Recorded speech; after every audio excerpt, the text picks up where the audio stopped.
Patagonia is one of the most beautiful places I've ever been to, and I'm going to show you an absolutely ridiculous hike. Welcome to another Gaz Right video, and we're at the top, we're at the summit of Refugio Frey. Of course, I'll overlay any names now because I'm going to be mispronouncing things left, right and centre. We're near San Carlos de Bariloche, and it is stunning. We set off on the 18.8 kilometre hike. You start off at about 1,000 metres above altitude, and you climb up to about 1744, so it's 700 metres altitude gain. They reckon 4 hours to the top. The team, we took it super slow, super chilled. It is 30 to 35 degrees today, depending on where you are. It's a little bit more exposed here at the top, but it is a stunning walk. We've had the bird, we've had the drone up a few times, and just getting absolutely crispy JPEGs into the old retinas. So to get here, it's about a 25-minute Uber or taxi from the centre of town, which set you back about £14. You can get the bus. It's a Sunday,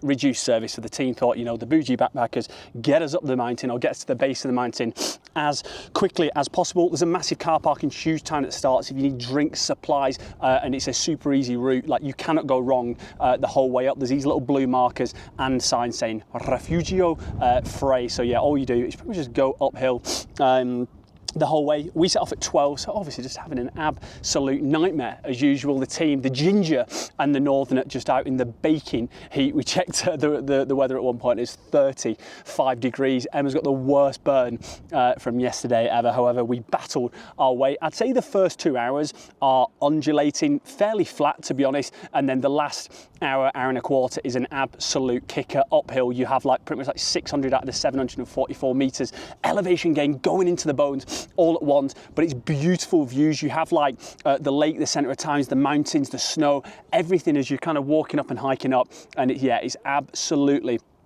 stunning. Sent the drone out halfway up the mountain, lost it at one point. It was over 1,000 meters away. The only time I've gone further than that was when we actually lost it on Bondi Beach. So yeah, we were worried for a little bit, but that's what we do. We put the drone on the line to get you the crispy MP4 files. One thing to note, we're here in January. It's the peak summertime for South America. There is no shade on this hike for the first 2 hours, 2.25 hours. So if you are susceptible to burning Exhibit A and the King in the backdrop, then you need so much sun cream. Even through the clouds yesterday, me and Em both burnt, just sat on the little waterfront, the little lakefront. And you've not seen my thoughts on San Carlos de Bariloche. Again, how many times can I mispronounce that in the 5 days we're here? Probably another 5. Go back, check that out. It's absolutely stunning on the lake. As I said, no shade, we're walking, just taking it easy today, nothing too crazy, not tackling it like we did in Minca in Colombia. There was a guy just walked past us, like massive rucksack, all his camping gear, hoodie on, trackies, and you've got us two just melting in the sun. So they're just absolutely built differently out here. So you go from like a trail, I would say, and then it moves into like a forest. You felt as if you were in like Rivendell, Lord of the Rings, something like that. And obviously the views aren't great as you're going up through there, but you don't need great views because you're looking at your feet as you're pounding one foot in front of the other all the way up the mountain. There's trail runners. It's a little bit scrambly at points across a few different rock bits. It does kick up a little bit, and there is more shade there, so you are fine. About halfway through like the forest bit, there is a little mini refugia and a huge cross. It was actually shut today, so the King's ran out of water. I've savoured some, like Mr. Samwise Gamgee, for the return journey, looking after Frodo, aka the King. Hopefully you can't hear the wind because it's absolutely whistling against my face and my lid. And then as you get to the top, I'll talk a bit more into the mic just in case, as you get to the top, it opens up. The Refugia is there, and it's one of the most beautiful places I've ever been to. We were looking at going to El Catafe and doing like the Fitzroy hike, and like the Torre, the three.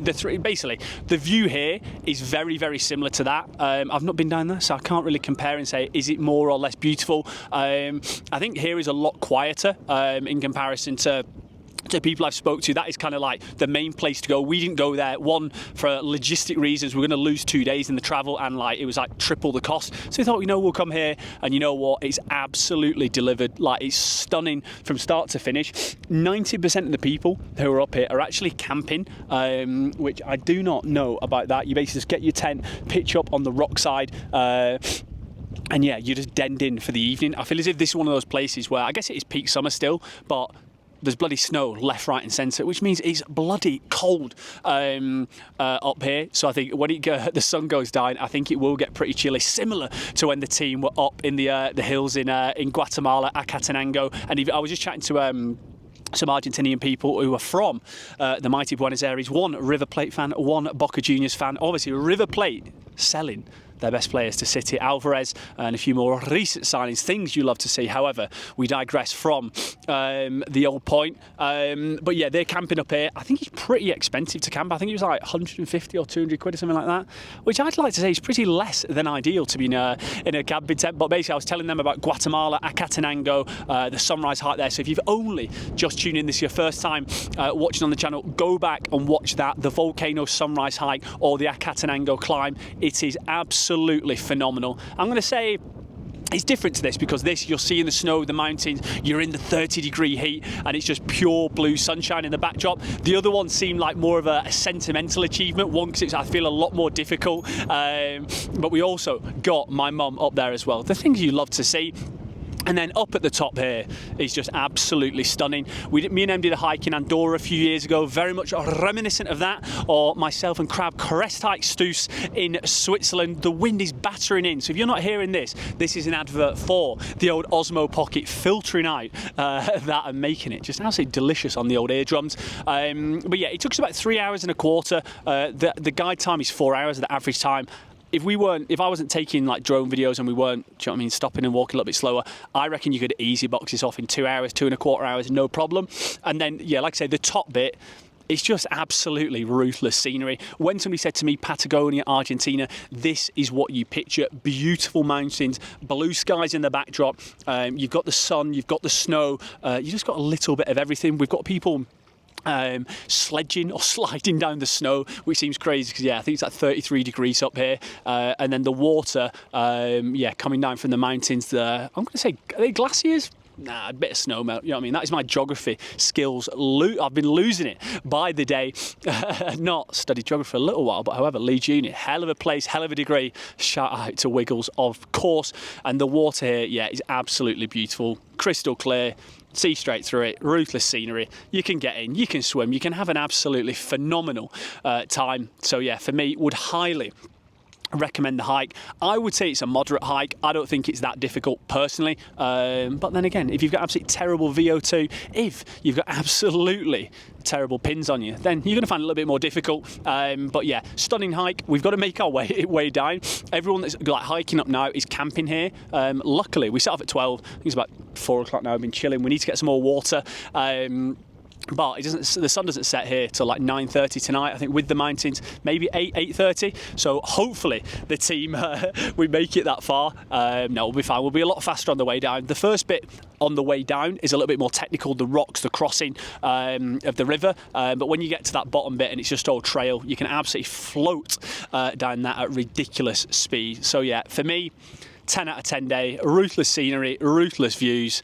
I'm just sat on a rock in the middle of the lake. Hopefully you can see that. Who knows? Just take it from me. The crispy MP4 files. One of the great days. One of the highlights of travelling for the last 12 months. Questions in the old comments, or whilst you're down there, hit that subscribe button, baby. Tomorrow, we might be hiking. We might be sat on the waterfront with a little cold cerveza. Who bloody well knows? But I want to see you there. Hit the subscribe button. And remember, baby, the chef, he's always cooking, yeah, baby.